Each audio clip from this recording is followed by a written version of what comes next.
It's funny. Usually when we think about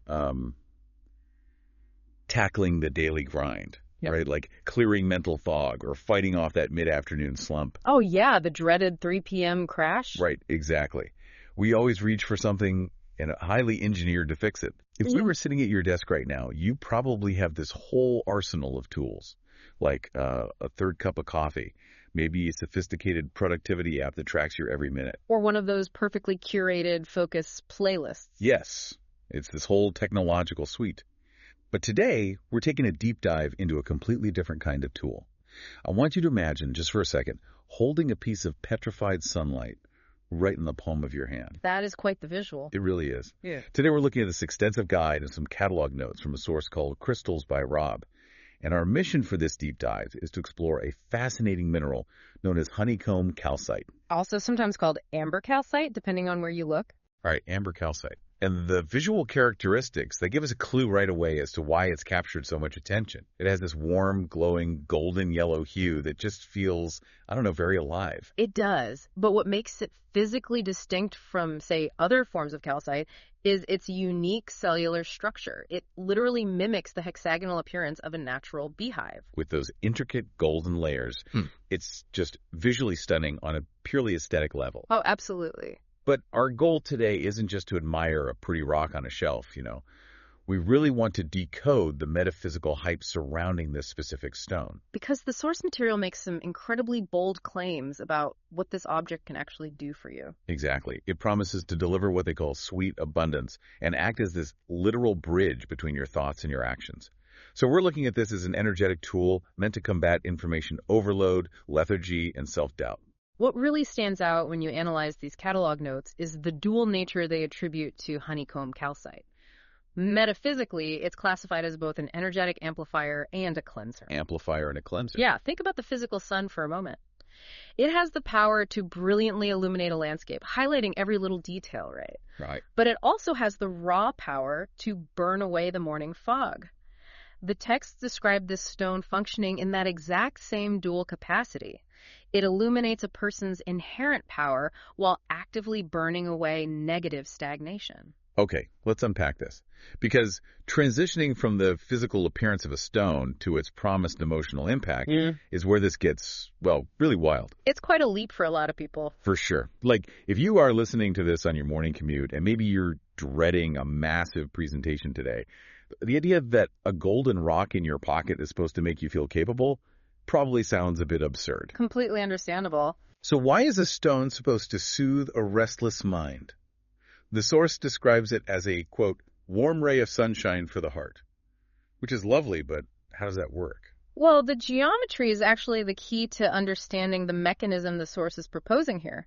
Let's look at that honeycomb-like structure again. Okay. In the natural world, bees build a honeycomb to create perfect, harmonious order out of the chaotic environment of the wild. Right, taking pollen and nectar and making this rigid structure. Exactly. The hexagon is basically a structure of ultimate efficiency. It maximizes space and strength while minimizing the energy required to build it. It is nature's perfect architecture. It takes the raw materials of the forest and turns them into a highly structured, productive matrix. Yes. And the text suggests that the stone's hexagonal geometry does something remarkably similar for human energy. It acts as a structural template to essentially organize chaotic energy fields in your aura. So if you're stressed out. Right. When you are suffering from anxiety, your internal energy is erratic. It's all over the place. The theory here is that this stone repatterns that chaotic emotional static into a state of calm, optimism, and joyful persistence. Wow. It introduces a structural order to your feelings. Precisely. And what's wild is that it specifically targets some incredibly modern, very specific anxieties. Yeah. Like the text explicitly claims it cures imposter syndrome. Which is such a prevalent issue right now. It really is. It says it stimulates your self-worth so you can actually take credit for your achievements. So I guess to ask you, if you are carrying this, is it essentially functioning as a physical hype man? A hype man. Yeah, like having a cheerleader in your pocket.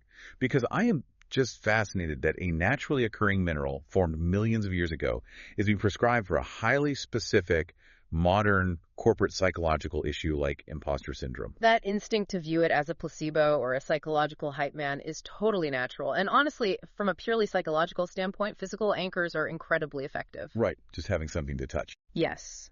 But the source material pushes past basic psychology. It frames imposter syndrome not just as a cognitive distortion, but as an energetic blockage. Okay, an energetic blockage. Yeah, imposter syndrome is essentially the inability to internalize your own power.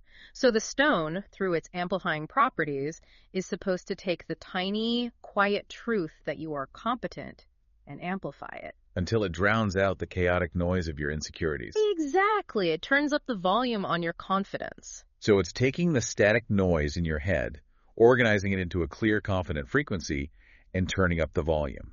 That's a great way to put it. Which brings us to a really interesting point about where this energy is actually processed in the physical body.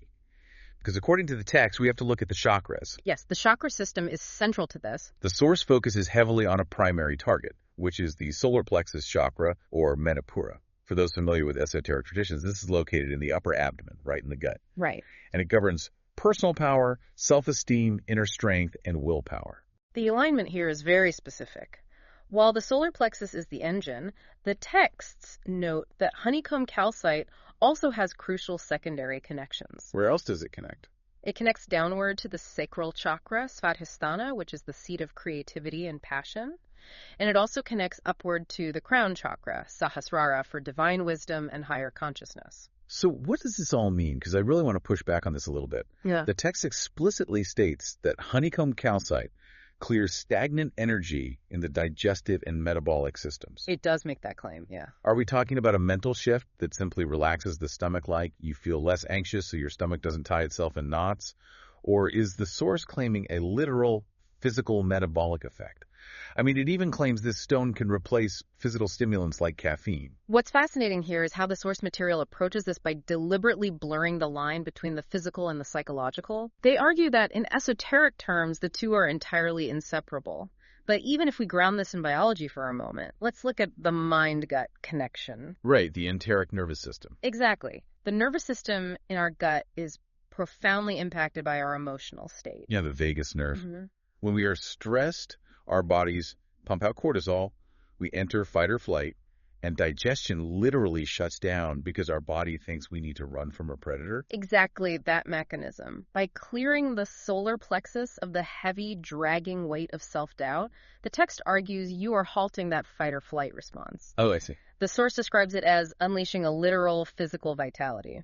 If you aren't carrying the exhausting physical weight of anxiety and repressed emotion, your body naturally has more metabolic energy. So it's the idea that your emotional baggage is physically draining your battery, and dropping the baggage gives you energy back. Exactly. The texts frame it as promoting a smooth, vibrant flow of vital energy that dispels lethargy. It's not offering a superficial, jagged jolt to the nervous system the way a triple espresso does. Right, because caffeine forces your body to spend energy it doesn't actually have. Exactly. The claim here is that honeycomb calcite merely unblocks your own natural existing energy reserves so they can flow freely. Which explains the incredible imagery the source uses for meditation. I love this part. The text describes the stone acting as a golden ladder. That's a beautiful metaphor. It says it allows the soul to bloom upward to the crown chakra to receive higher inspiration.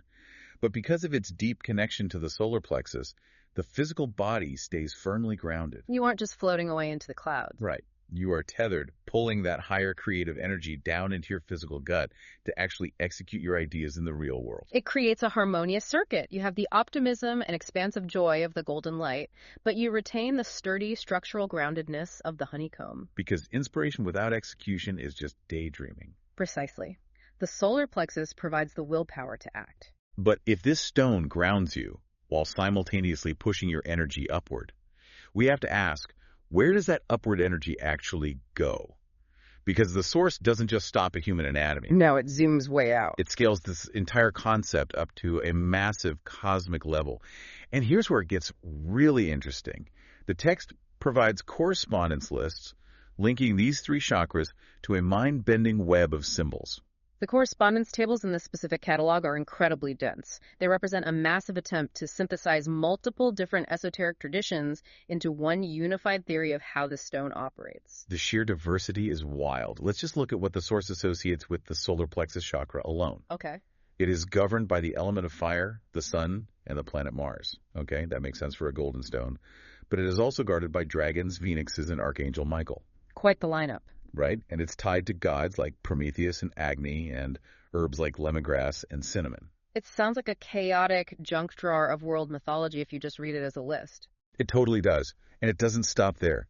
The sacral chakra connection, that's governed by water, associated with dolphins, swans, Archangel Gabriel, Poseidon, and Aphrodite, utilizing jasmine incense. A very different vibe from the fire and dragons. Completely different than the crown chakra, governed by Spirit, Uranus, and Jupiter. Associated with eagles, spiders, Archangel Metatron, Buddha, Zeus, and the scent of frankincense and myrrh. It's a lot to take in. I'm reading this and thinking, how does one single yellow stone connect you simultaneously to Archangel Michael, Poseidon, the planet Jupiter, and a cup of chamomile tea? What is a listener supposed to do with all of that? If we connect this to the bigger picture, the underlying logic here isn't to confuse the reader. It's to illustrate the concept of bridging extremes. Bridging extremes? How so? Take Archangel Michael and Poseidon from that list. Archangel Michael represents fierce, fiery, highly structured protection and justice. Yeah. Poseidon represents the deep, chaotic, entirely fluid realm of human emotion and the unconscious mind.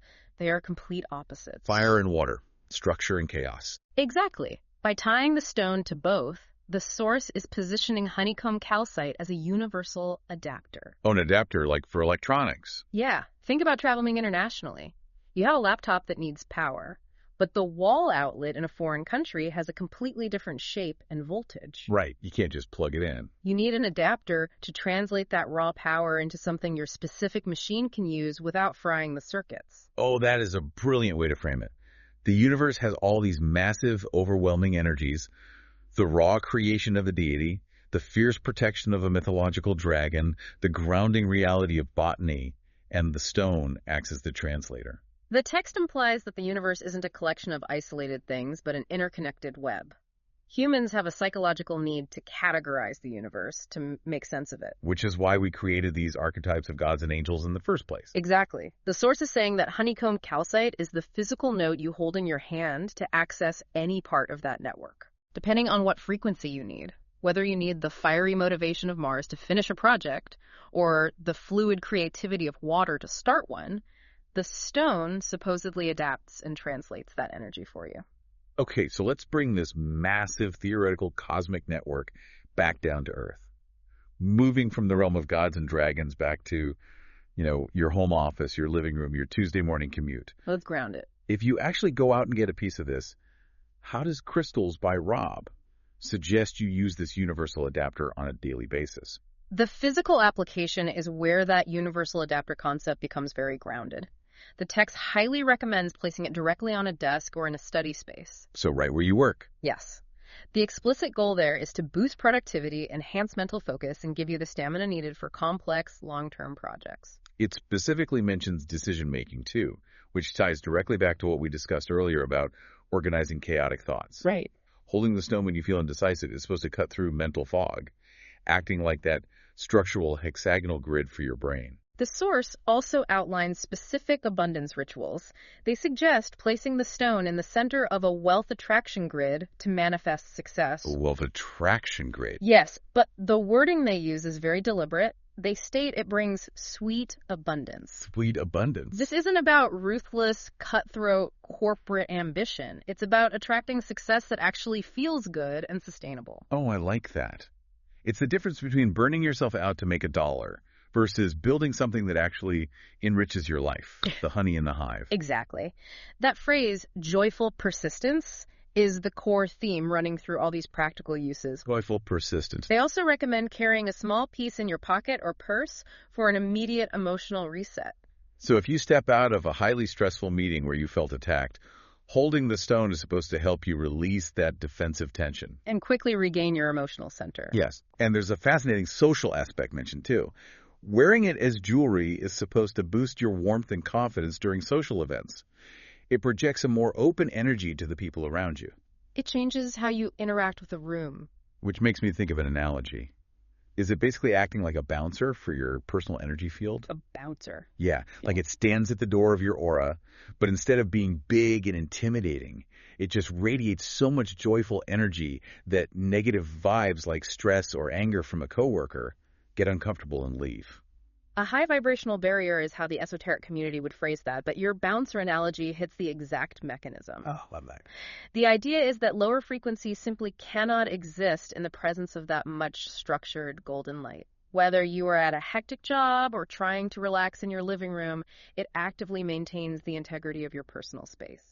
So to summarize the journey we've been on for you today, honeycomb calcite is far more than just a decorative yellow rock you put on a shelf because it looks pretty. According to these sources, it is an emotional cheerleader, actively fighting your imposter syndrome by structuring your self-doubt. It is a caffeine-free battery pack connected directly to your gut, untying the physical knots of anxiety. And it is a cosmic bridge. Right. Acting as a universal adapter to connect your earthly, everyday goals to a much larger, divine framework. It really forces us to ask a profound question about the nature of our physical reality. How so? Well, the source material claims that the stone's literal physical honeycomb-like structure is what allows it to organize chaotic energy fields in the human aura. Right. It relies on the inherent geometry of the natural world to heal us. The hexagon. Yeah. The perfect efficiency and harmony of the hive. Which brings up a fascinating concept to explore on your own. Well, what's that? If the natural geometric structure of a small stone can theoretically repattern our internal emotional chaos into calm order, how much does the structural geometry of the physical spaces we live and work in silently dictate our emotional health? Oh. Think about it. We spend our entire lives in rigid square rooms. We drive down harsh, grid-like streets. We sit for 8 hours a day at uniform rectangular desks. Right angles everywhere. If the organic hexagonal shape of a honeycomb promotes joyful persistence and clarity, what are all those rigid, unnatural right angles in our modern architecture doing to our internal energy fields? Oh, that is a wild thought to leave on. The organic architecture of a crystal versus the rigid manufactured architecture of our modern lives. It really makes you rethink your cubicle. It certainly does. Well, thank you for joining us on this deep dive. Keep questioning your surroundings. Keep looking for the deeper connections. I always keep seeking those aha moments.